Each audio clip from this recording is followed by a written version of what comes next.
The soft glow of candlelight bathed the small dining room in a golden hue. Aisha moved gracefully around the table, adjusting the silverware for the third time, her heart fluttering with anticipation. A delicate bouquet of jasmine, her husband's favorite, sat in a slender vase at the center of the table.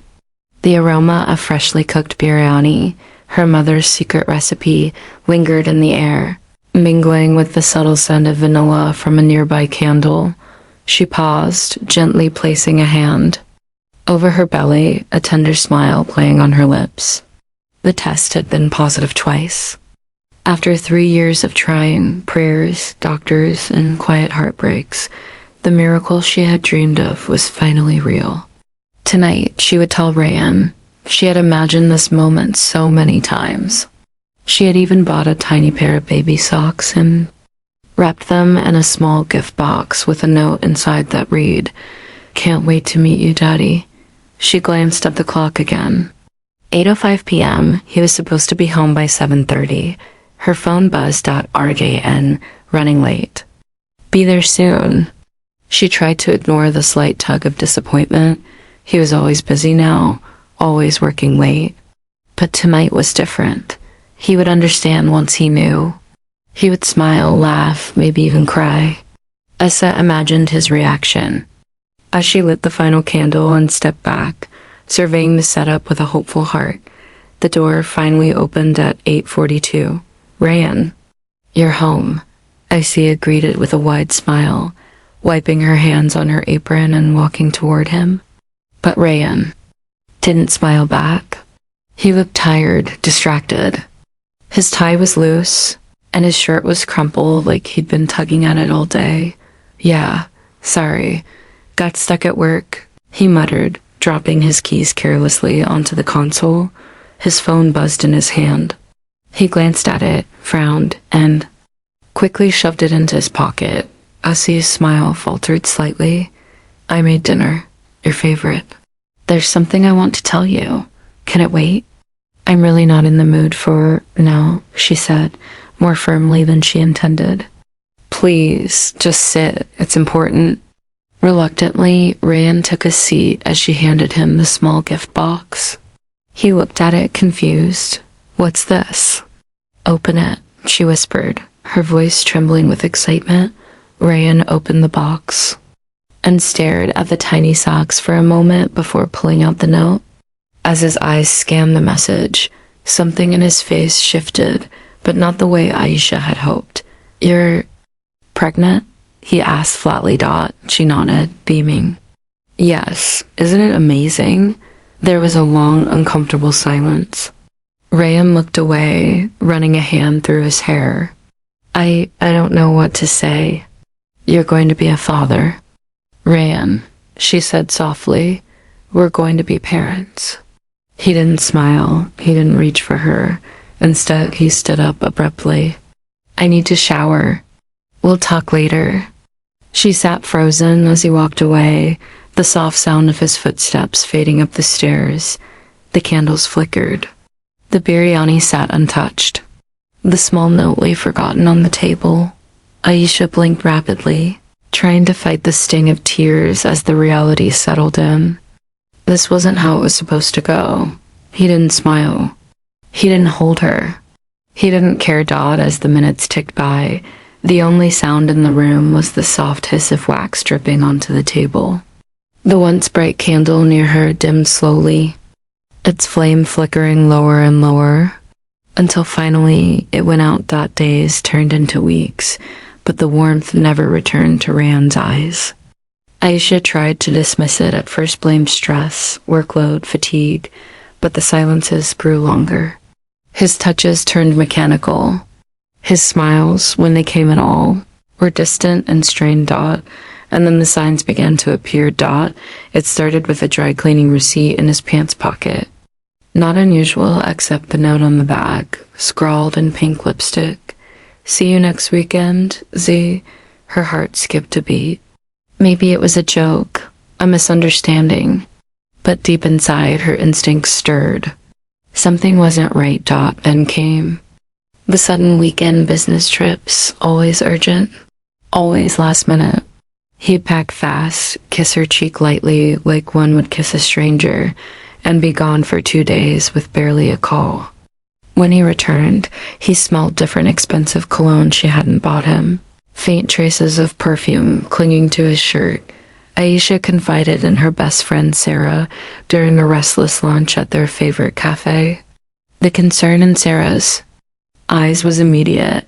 "You need to stop making excuses for him," Sarah said firmly, stirring her chai. "You're pregnant, Aish. This isn't just about you anymore. I just ... I need to know for sure," Aisha whispered. That Saturday, instead of believing another business retreat, Aisha followed her gut and her husband. With trembling fingers, she unlocked his location-sharing app on an old tablet he'd forgotten she still had access to. The dot pulsed on a hotel 30 minutes away. She wore a plain scarf, kept her head low, and sat in the parking lot across the hotel entrance. Hands clutched around the steering wheel so tightly her knuckles turned white. An hour passed. Then she saw him. Ryan emerged from the glass doors, laughing as he held hands with a woman Aisha had never seen before. Tall, striking, dressed in a red silk dress that shimmered in the fading light. The woman leaned into him, brushing his jaw with her fingers as if she owned him. A sized chest tightened painfully. She stepped out of the car. Before her mind could stop her, the gravel crunched under her shoes as she marched toward them. Ran. He froze. The woman tilted her head curiously. "Aisha?" he said, confused at first, then annoyed. "What are you doing here?" "Who is she?" Aisha demanded, pointing at the woman who now looked slightly amused. "I'm Zoya," the woman replied coolly. "You must be the wife." The word sliced through Aisha like a blade. She turned back to Rayan. "Say something." Rayan sighed as if exhausted. "It's not what you think." "Really?" Her voice cracked. "Because what I think is that my husband is cheating on me while I carry his child." Zoya smirked. "Not a child we planned together, apparently." Rayan shot her a look, but then turned to Aisha. "I didn't sign up for this, Aisha. I didn't ask for this life. With Zoya, I can breathe. With you, I feel trapped." Aisha stared at him, stunned. "You feel trapped?" she whispered. Her voice echoed in the parking lot, fragile and raw. Rayan didn't answer. She took a slow step back, tears blurring her vision. Then she turned and walked away, one hand on her stomach, the other wiping the betrayal from her cheeks. But something inside her had shifted. She didn't crumble. Not this time. Rayan didn't come home that night, or the next. The silence in the house became a scream Aisha couldn't escape. She tried calling once. He didn't answer. The second time, the call went straight to voicemail. On the third day, he walked through the door as if he still lived there. Aisha, curled on the couch with a pillow clutched to her stomach, looked up sharply. "You're finally home?" she said bitterly. "I'm not here to talk," Rayan replied, coldly, eyes avoiding hers. "I just came to get my things." He moved past her, heading straight for the bedroom. Aiza followed, rage building under the ache in her chest. "Just like that?" she demanded. "No apology? No explanation? You think you can just walk out and you trapped me, Aisha?" he snapped, spinning around. "You knew I wasn't ready for a kid. You planned this." Her mouth fell open. "You think I planned this to keep you? We tried for years, Rayan. We both wanted this." "Yeah, well," he muttered, shoving clothes into a duffel bag. "I changed my mind." He zipped the bag and left without another word. The next morning, Ajisha went to buy groceries with the last bit of strength she could summon. Her card was declined. Confused, she tried again, declined. She rushed home, logged into their joint bank account. Balance 0.00. He had drained it all. Achie called the bank in a panic. The customer service representative confirmed it. Rayan had closed the joint account 2 days ago. She was locked out of everything. Then came the knock at the door. Mrs. Aisha ran. A man in a gray vest asked, holding out a paper, eviction notice. 1 month. The house was rented under Rand's name. She was in their eyes, I guess, that night. The stress broke her body's fragile resistance. Sharp pain twisted in her lower abdomen. She collapsed to the floor, gasping, one hand clawing for the phone, the other cradling her stomach. But tears came, hard and fast tears of fear, helplessness, betrayal. Her elderly neighbor, Imogen, heard the cries and rushed in, covering Aja with a shawl and whispering prayers. She called for help, held Aisha's hand, and waited with her until the pain subsided. It's the stress, Beta, Amma said softly. You have to take care of yourself. The baby feels everything you feel. Aisha nodded through her tears. Days passed. The months slipped by in a blur of doctor visits, restless nights, and unanswered messages. Rand never came back. He never asked if she was okay. Never once checked if she had a place to go. Then the moving truck arrived. 2 men entered. The house like ghosts, lifting couches, disassembling shelves, stripping away the remnants of a shared life. Aisha stood silently on the front steps, arms wrapped around herself, watching as each piece of furniture was carried out like a memory she wasn't allowed to keep. The jasmine vase shattered on the porch as one man slipped. No one picked it. Upped out when the truck pulled away, it left behind only an echo in her. Aisha stood in the doorway of an empty house. The silence didn't scream anymore. It was just hollow dot, and in that hollow space, something new began to stir, resolve. A week. After the movers stripped the house bare, Aisha received an unexpected text. Rayan, we need to talk. One last time. I'll pick you up at 6. Her fingers hovered over the screen. Against your better judgment, she typed, okay. At 6:15, Rayan's car pulled up outside. He didn't step out or open the door, just leaned across the passenger seat and pushed it open with a cold glance. Where? Are we going? Aja asked as she slid into the seat, her hand instinctively resting on her belly. You'll see, he muttered, eyes fixed on the road ahead. She noticed he hadn't shaved, his knuckles white against the steering wheel. Something was off. Her heart pounded louder with every passing mile, as city lights faded into fields and broken fences. Then she heard a voice from the back seat. Cute shirt, Zoya drawled.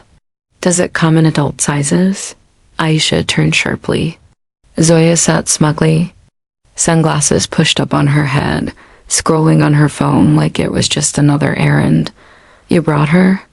Aisha asked, eyes flashing. Why? Rand didn't answer. He pulled the car over onto a narrow, empty stretch of highway surrounded by overgrown grass and scattered trees. The sky had turned a dull gray, heavy with tension. He stepped out and opened the passenger door. Get out. What? Aja blinked, stunned. This is your stop. Are you serious? Her voice cracked. Zoya spoke up from the back, smiling faintly. Time to start figuring things out, sweetheart. Life's tough. You'll survive. Rand didn't look at her. You'll manage. You always do. Aisha's breath caught. Her legs trembled as she stepped out. The wind had picked up, tugging at her scarf.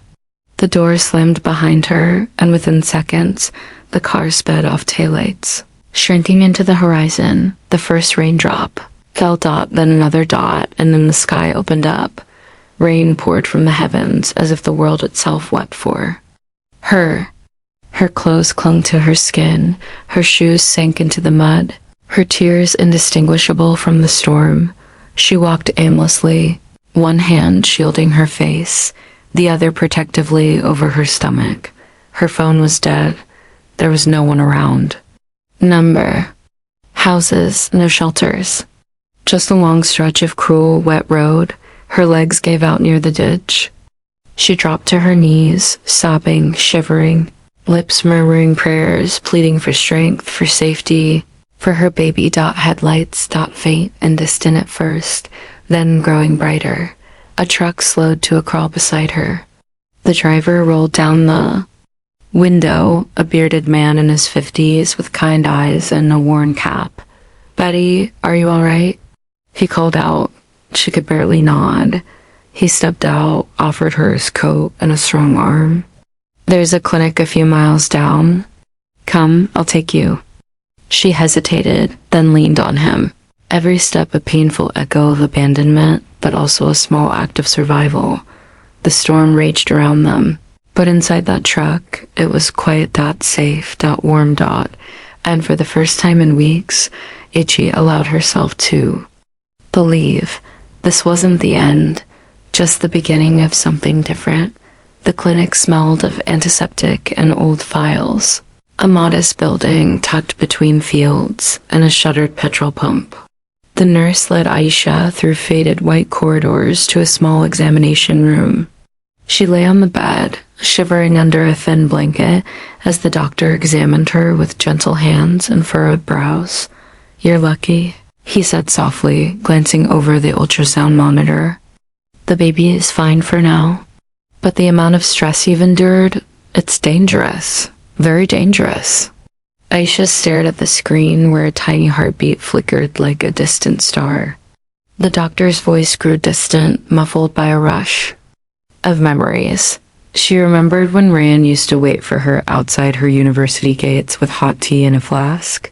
When he kissed her forehead every morning before leaving for work. When they had danced barefoot in their living room, laughing like they had all the time in the world. They had made promises in that same living room. Whispers of forever, of shared dreams, of children whose names they had chosen on lazy Sunday mornings. It all felt like someone else's story now, someone who had once believed love could never rot. But love had rotted. Now, she lay alone. In a borrowed hospital gown, the ceiling above her cracked and flaking. The pain in her lower back flared again, but she didn't flinch. She was too exhausted. Not just physically, but soul-deep tired from begging, from crying, from hoping. Night fell outside. The clinic's hallway grew silent. The nurse left her with a glass of warm milk, and the lights dimmed to a soft yellow. Aisha curled up on the narrow bed, arms wrapped around herself. Her phone, now charged, sat beside her on the table. No missed calls. No messages. Rayan hadn't even asked if she was alive. She let the tears come silent, bitter ones. The kind that didn't just fall from your eyes, but leaked from every wound your soul had ever endured. She grieved not just for the betrayal, but for the version of herself that had believed she wasn't alone. Her hand drifted down to her stomach, resting gently on the curve beneath the blanket. "I'm still here," she whispered. "And so are you." She closed her eyes, imagining what it would be like to hold her baby for the first time. To hear a cry that meant life, not pain. To build a home that wasn't dependent on someone else's promises. Her breath slowed. Her heartbeat steadied. "We'll be okay," she murmured, the words gaining strength as she spoke. "We'll make it, not just survive, we'll thrive." It wasn't just a promise. It was a decision. That night, beneath a leaky ceiling and a single dim light bulb, Aisha began to gather the shattered pieces of herself, not to rebuild who she was, but to create someone new, someone stronger, someone unstoppable. The winding path to her late father's farmhouse was lined with weeds and memories. The small home sat at the edge of a quiet village, weathered and cracked, but still standing, just like her. It had been years since she'd last come here, but now, with nowhere else to go, it welcomed her like a long-lost daughter. She stepped out of the rickety bus, a single suitcase in hand, belly round beneath her shawl. The wind carried the faint scent of earth after rain, and for the first time in months, Aisha breathed without heaviness. The house was dusty, the door creaked, and a family of spiders had cleaned the corners, but it was hers. Her father had left it to her, And now it would be the place where her child would take their first steps. She swept the floors, mended the curtains, and cleaned the old wooden shelves. The kitchen still smelled faintly of her mother's rose and sandalwood soaps. Her mother, gone too soon, had once sold handmade soaps and oils to neighbors and small vendors. As a child, Aisha had watched her grind neem leaves and mix lavender with coconut oil. It had seemed like magic then. Now, as she sat in that same kitchen, the memory came alive with sudden clarity. Maybe that could be a start. That night, she pulled out a notebook and scribbled, Ion Naturals, named after the life growing inside her. Over the next weeks, the farmhouse became a flurry of activity. She watched online tutorials by candlelight, balancing a bowl on one knee and her laptop on the other. She experimented with recipes, rose-infused oils, goat milk soap, turmeric bars wrapped in muslin. Failures were many batches that wouldn't set, mixtures that smelled too strong, but she kept going. She listed her first products on a homemade website, using an old phone camera to take pictures against freshly washed white cloth. There were no glossy labels or fancy packaging, just clean bars tied with twine and a heartfelt message, crafted by hand from the heart. Safe for sensitive skin and even little ones on the way. A small community Facebook group allowed her to promote locally. She offered free samples to a nearby clinic and a women's co-op. The feedback came slowly, but it came. A midwife praised the baby oil. A teacher asked for 5 bars to gift at a bridal shower. A cousin shared the page on her Instagram. One night, while washing dishes under the dim kitchen light, Aisha heard a soft ping from her phone. She wiped her hands quickly, picked it up, and saw the message. You have a new order, 2x neem and aloe soap. She stared at the screen, breath caught in her throat. Her first real sale. At that very moment, the sky outside shifted. Dawn broke through the clouds, bathing the garden in hues of orange and gold. The birds stirred.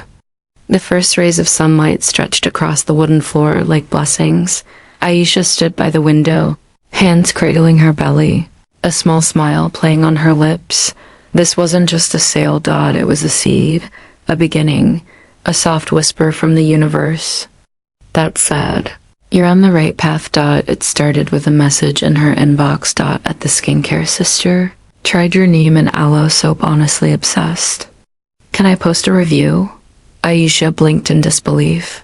The skincare sister was a well-known Instagram influencer with thousands of followers who trusted her skincare advice. Aisha replied with trembling hands, giving a cautious yes, not daring to expect much. 2 days later, the influencer uploaded a glowing video. You guys know I have sensitive skin and nothing works like this soap. It's handmade by a woman who started from nothing, and let me tell you, it's a hidden gem. The effect was immediate. Orders flooded her tiny online shop. Dozens turned into hundreds within days. The website crashed twice from the traffic. Aisha found herself sitting cross-legged on the floor of the farmhouse, surrounded by brown paper, string, essential oils, and shipping labels. Her phone buzzed nonstop with order confirmations. She worked well into the night, ankles swollen, back aching, that heart full. The next morning, her neighbor's teenage daughter, Hina, knocked on the door. Auntie, do you need help packing? My exams just ended. By the end of the week, 3 more village women had joined. Sakina, a widow looking to support her children. Parveen, who wanted to escape her husband's grip. And young Amina, saving up for college. Aisha trained them gently, sharing not just techniques but encouragement. This isn't just soap, she told them. It's strength, ours. Their kitchen became a humble workshop. Orders were packed over shared laughter, whispered stories, and the smell of lemongrass and eucalyptus. They tied each bar with love, slipping handwritten thank you notes inside every box. made by women who rose again. By the 6th month of her pregnancy, the local news station caught wind of her growing business. Abandoned, but not defeated. Single mother builds skincare brand from rural Pakistan. The feature aired during the evening news. Orders tripled. A few days later, she was invited to meet with a local bank offering microloans for female entrepreneurs. Aisha wore her best clothes, a soft beige kurta with hand-embroidered roses, her hair pulled neatly back. Her belly was round and prominent, and she walked with quiet grace, sitting across from the bank officer. She answered questions confidently about profits, sourcing, and growth strategy. She presented her plan to scale production, hire more women, and begin a small marketing campaign. "We'd be honored to support your brand," the officer said with a smile. "Let's get you registered." In the final room, as she signed the official documents that would make Ayan Naturals a registered business, a sudden movement caught her off guard, a soft kick. She paused, one hand pressed to her belly, a small gasp escaping her lips. A second kick followed, stronger this time, sure and full of life. Tears welled in her eyes. It was as if the baby knew. As if he were telling her, "I feel it too, Mama. We're doing it." She signed the last page with steady fingers. The name was hers. The company was hers. The future, no longer something she feared, was wide open. Aisha stepped out of the bank with the sun warming her face and the wind tugging gently at her. Tapata. She wasn't surviving anymore. She was rising. Rayan leaned back in his leather chair, the silence in his office louder than the hum of the air conditioning. His phone buzzed again. Another unknown number. Another creditor. He let it ring, then silence. Then another call. He tossed the phone aside. The cracks had started small, just like the ones in his once flawless life. A delayed payment here. A supplier threatening to pull out there. But the real blow came 2 weeks ago, when he discovered his business partner had siphoned funds from their shared account. Millions were gone, loans unpaid, investors demanding answers. He stared at the dusty glass award on his shelf. Young Businessman of the Year, 2022. It felt like a joke now. From the living room of their upscale apartment, Zoya's voice rang out. "Ryan, the new diamond bangles I wanted, they're on sale. Limited time only." He didn't respond. Moments later, she appeared in the doorway, draped in silk pajamas in irritation. "Are you ignoring me now?" "Zoya, I told you we can't keep spending like this." Her brows shot up. "Excuse me? We're drowning in debt. The business is falling apart. We might have to sell the apartment." She scoffed. "Then maybe you should have worked harder, Ryan. You're not the only man with stress." And with that, she turned away, leaving him sitting in the ruins of his self-made kingdom. That evening, while scrolling aimlessly through his phone, a familiar name caught his eye in a trending news alert. Meet the woman behind. Ayan Naturals, Pakistan's rising skincare star. His breath caught. He clicked the link. There she was, Aisha, glowing, poised, standing beside a group of women in colorful dupattas, holding a framed certificate from the Chamber of Commerce. Her story was being told with reverence, from heartbreak to healing, from betrayal to booming business. The camera panned to her modest workshop, where smiling hands packed soap bars with care. Then cut to her, speaking to the reporter. "Every hardship gave me a reason to rise, and I'm just getting started." Rayon stared at the screen. She looked radiant, stronger, untouchable, the words blurred as a sharp pain formed in his chest, not from pride, but from a regret so deep it rooted in his bones. The woman he discarded had not only survived, she had flourished. And for the first time since he left her, Rayan realized he had chosen the wrong life. The ballroom sparkled under crystal chandeliers. Velvet drapes framed a gold-accented stage where the banner read, "Empower Her Gala 2025, celebrating women in business."